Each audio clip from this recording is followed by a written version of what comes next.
Bismillahirrahmanirrahim. Assalamualaikum warahmatullahi wabarakatuh. Alhamdulillahilladzi hadana lihada wa ma kunna linahtadiya laula an hadana Allah. Asyhadu an la ilaha illallah wahdahu la syarika lah wa asyhadu anna Muhammadan abduhu wa rasuluh sayyidul mursalin salawatullah wa salamuhu alaihi wa alaihim ajma'in. Qala Allah ta'ala fil Qur'anil Karim, ya ayuhan nasu idna khalaqnakum min dzakarin wa unsa. Cerita bab akhlak, tuan-tuan, saya taklah layak. Saya bukan baik. Saya manusia biasa yang banyak melakukan dosa dan maksiat. Mungkin ada di kalangan tuan-tuan ahli syurga. Sebab apa? Ada di kalangan sahabat, tuan-tuan, dia bukan orang hebat. Dia bukan orang yang mati syahid. Dia bukan orang yang banyak ilmu, tetapi Nabi kata dia ahli syurga kerana dia orang yang soleh. Soleh macam mana? Duduk dekat kampung lindungan ni, kuliah ada, dia ada, tapi dia tak duduk di depan, dia duduk belakang-belakang ya. Waktu salat dia ada, waktu kunuri dia ada, waktu jenazah ada, dia sembahyangkan jenazah. Dia orang yang soleh. Orang yang macam ni, tuan-tuan, bila duduk di satu golongan ni duk kutuk orang lain, dia akan bangun. Dia kata, aku tak nak kutuk-kutuk orang. Dia duduk dengan golongan ni pula, duk kutuk orang lain pula, dia tak nak. Dia manusia biasa aja. Dia mati, tuan-tuan, dalam keadaan yang saleh, dia jamin syurga. Sebab itu saya nak sebut tentang akhlak diri saya pun saya tak berani, tuan-tuan.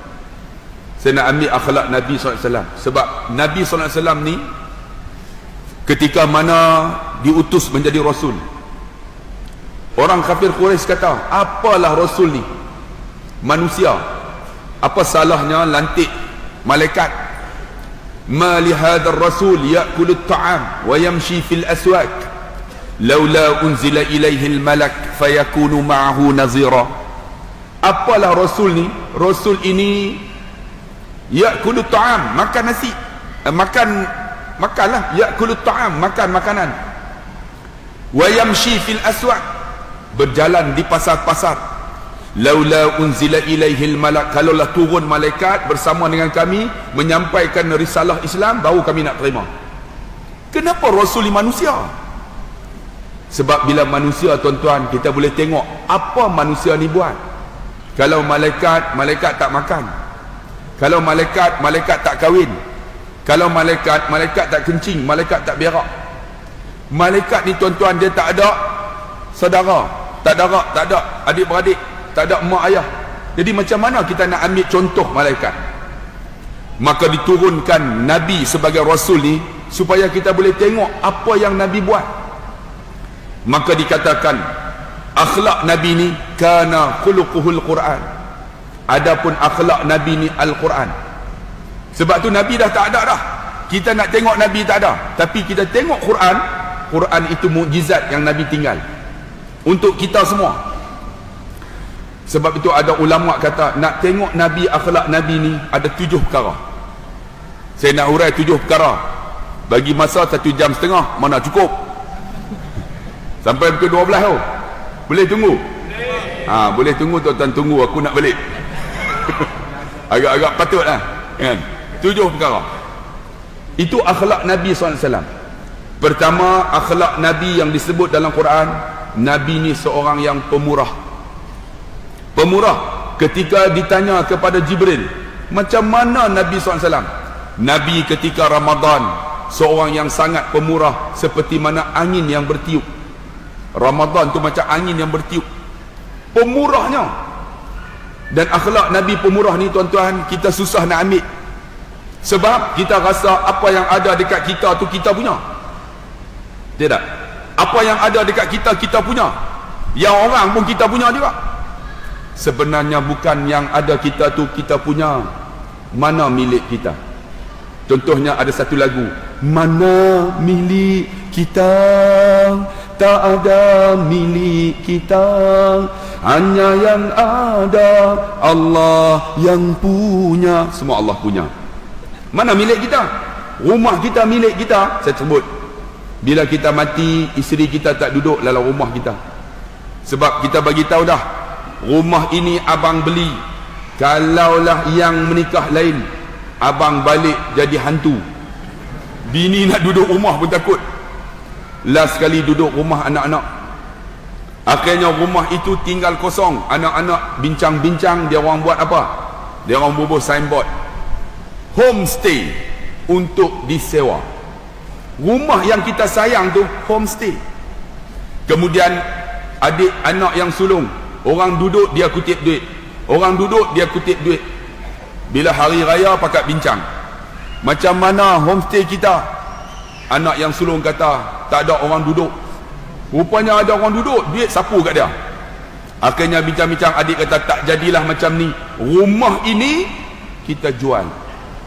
Rumah yang kita sayang tuan-tuan dijual. Mana milik kita? Milik kita Allah sebut dalam Quran, Alif Lam Mim, Zalikal kitabu la raiba fi hudal lil muttaqin alladzina yu'minuna bil ghaibi wa yuqimuna as-salah wa mimma razaqnahum yunfiqun. Kita tengok ayat ni. Wa mimma, siapa mengaji bahasa Arab, wa mimma maksudnya sebahagian. Wa mimma razaqnahum, yang aku bagi kepada kamu, yunfiqun, kamu nafkah. Dia tak sebut wa razaqnahum yunfiqun. Apa yang aku bagi, bagi semua. Tak, wa mimma, sebahagian. Maksud dia tuan-tuan, dunia ni ad-dunya mazra'atul akhirah, tempat tanam. Kita nak rumah kita tu kita tanam untuk akhirat. Kita nak tuan-tuan kereta kita tanam untuk akhirat. Sebab dunia ni macam R&R, transit aja. Pernah tak tuan-tuan singgah R&R, tuan-tuan buat rumah di situ? Sampai-sampai kita buat rumah tadi Ada tak? Tuan-tuan singgah R&R, tuan-tuan duduk di situ, tak nak balik dah. Tuan-tuan singgah sementara makan cakotiau, kemudian tuan-tuan tinggal. Itulah dunia. Kita nak jadikan dunia ni mazra'ah, tempat tanam. Macam mana? Kereta kita nak tanam untuk akhirat. Kereta kita bawa masjid. Ni ada orang kata kereta cuci aja, cuci masjid pun tak pernah tengok kereta tu, kan? Allahu akbar, Allahu akbar, Allah maha besar. Dia duk cuci kereta lagi, kereta lebih besar. Kereta itu tidak menjadi jambatan untuk pergi akhirat. Ada motosikal BMW 1200 cc. Allahu akbar, Allahu akbar, dia duk cuci lagi. BMW lebih besar daripada Allah maha besar. Kereta yang dia beli tu, motor yang dia beli, tidak menjadi jambatan untuk akhirat. Tuan-tuan, ada orang ada isteri dia tidak menjadi jambatan untuk akhirat. Isteri dia malam ni tak datang. Saya nak tanya abang yang ada sini, siapa yang bawa isteri dia? Ada seorang, dua, tiga. Kakak, siapa datang dengan suami? Ui, ramai pula. Datang dengan suami mana ni?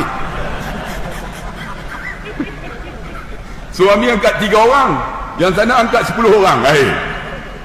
Abang tolong cek tengok, dia orang datang dengan suami lain mah. Kita gunakan isteri kita sebagai jambatan kita nak tanam untuk akhirat. Suami kita bawa datang masjid dengan ceramah.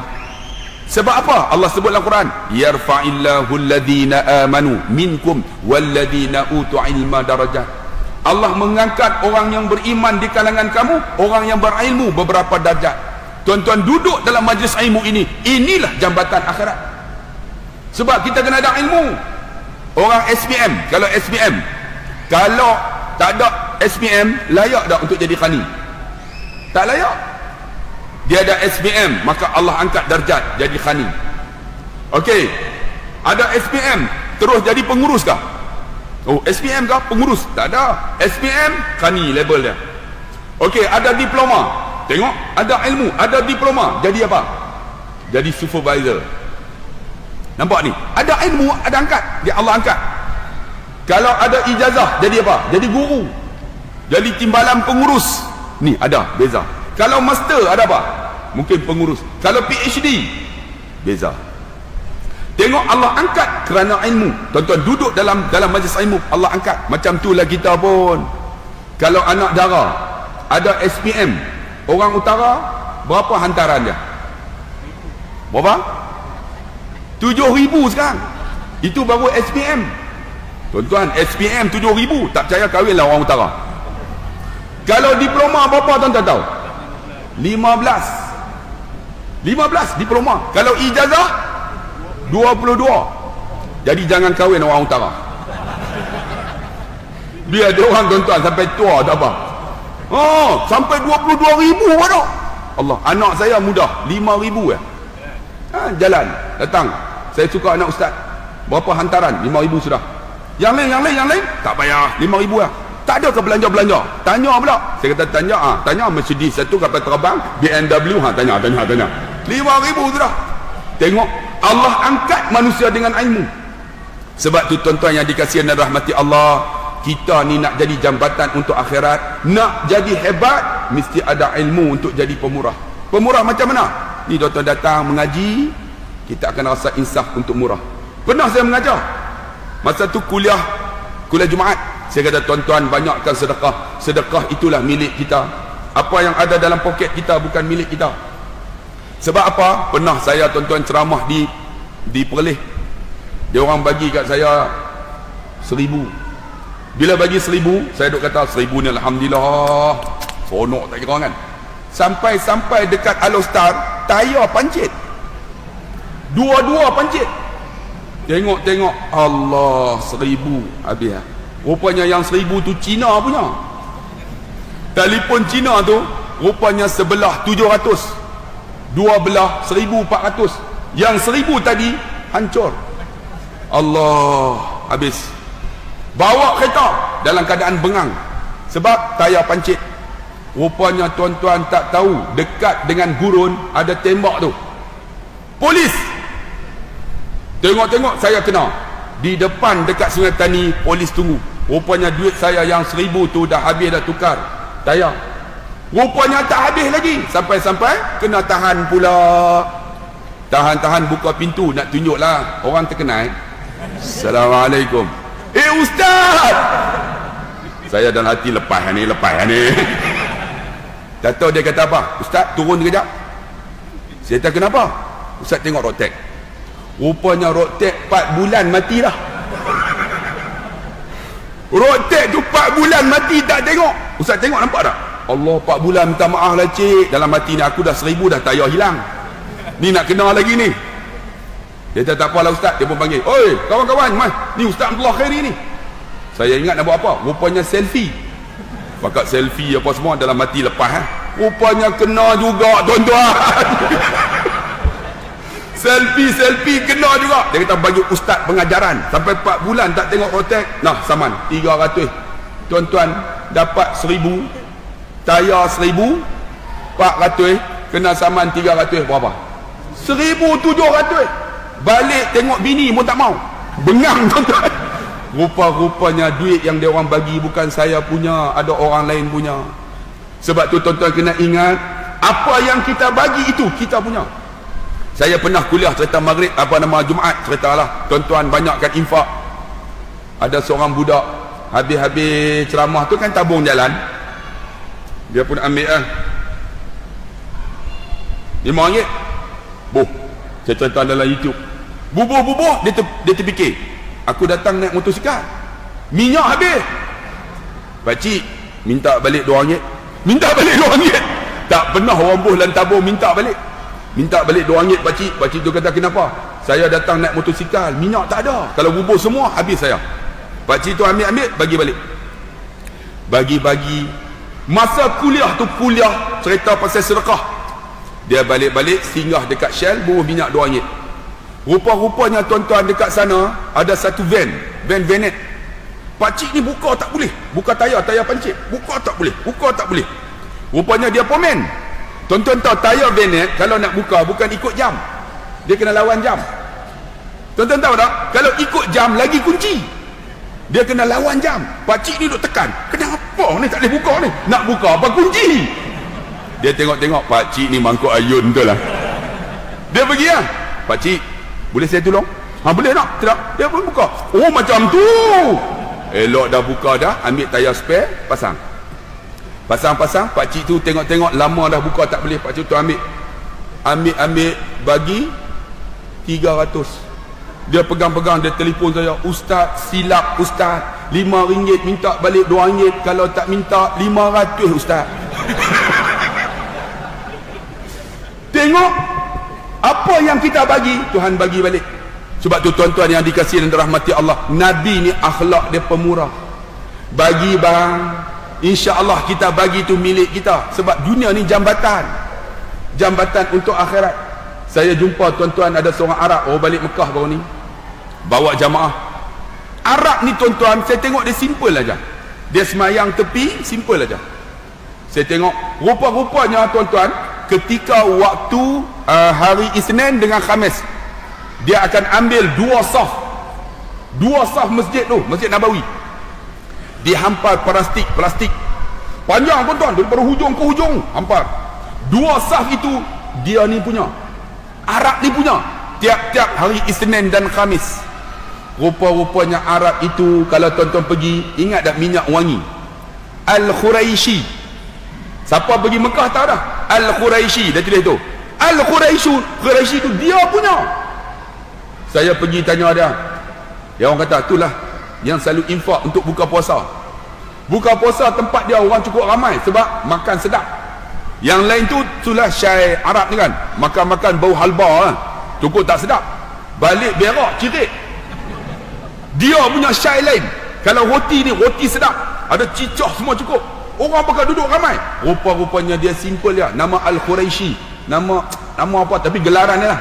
Kalau tuan-tuan pergi dekat Mekah ke Madinah, tengok Ud tu minyak wangi kan, Al-Quraishi, dia punya. Saya tanyalah yang membantu tu, mana syekh kata tu syekh tu. Allah, simple lah tuan-tuan, pakai baju pun biasa lah. Saya kata, hadal ghani, apakah dia ni orang kaya? Naam, dia kata, hadal syekh ni minyak wangi Al-Quraishi. Masya Allah. Saya pun duduklah nak bersembang dengan dia. Pergi pelan-pelan, orang hebat-hebat ni kita nak try bersembang. Takut dia tak layan malu. Bagi salam, Assalamualaikum. Dia buat macam tu, tension kita. Kita pun pergi, Assalamualaikum ya Syekh. Dia tengok saya, Waalaikumsalam. Anta minai? Dia tanya, kamu dari mana? Ana Malaysia. Anta ma'ruf Malaysia? Oh, hadal Malaysia muskilah. Tuan-tuan dia kata apa? Malaysia muskilah, problem. Tension aku. Saya kata, lima dah kan, amboi ayam orang oh. Macam peli tak pernah aku ceramah ayat orang ni. Tu jak lah tu, suruh mandi kan minum ni. Tak apa tuan. Saya tanya, lima dah muskilah. Dia kata nukhud fulus. Dia kata dulu Malaysia, RM1 Malaysia 120 rial. Sekarang RM1 Arab Saudi 120 ringgit Malaysia. Muskilah, dia kata. Saya kata, lima dah. Kenapa muskilah? Dia kata, aku sajar, aku ambil pokok kut tu kebanyakan di Malaysia. Bila beli dalam keadaan harganya problem, dia kata, beli dijual dalam rial. Dulu aku beli dalam ringgit, dijual dengan rial, aku rugi, dia kata. Oh, rupanya duit kita jatuh teruk tuan. Tuan-tuan tak percaya, pergi Mesir, pergi Malaysia, Allah, duit kita ni orang tak pandang. Tambah pergi Thailand sekarang 100 kita ialah 800 baht, lebih kurang 80 ringgit lah. 100 kita 80 baht, cukup tak laku tuan. Tuan-tuan tak percaya, pergi mana, bagi RM1. Dia tengok yang tu lah, kita nak pegang RM1 tu, pegang pergi yang RM1 tu. Oh, tak berlaku. Tapi nak bagi tahu tuan-tuan, bila dia kata macam tu, saya tanya, ya Syekh, berapa kamu sedia ni untuk satu hari, setiap hari Isnin dan Khamis untuk buka puasa? Dia kata, ada rakis. Dia kata, murah ya. Murah. Dia kata, rakis yang ni kam berapa? Dia kata, murah ya. Saya kata, kam 10,000. Dia kata, mana 10,000? 10 tu 10, alaf tu 1,000. 10,000 buka puasa. Dia kata murah. Aduh, kita 100 pun rasa mahal dah. 10,000 untuk sehari belanja ni buka puasa, sebab nak upah orang untuk ni bagi sedia makan apa semua, itu 10,000. Saya kata hadal masjid bas, apakah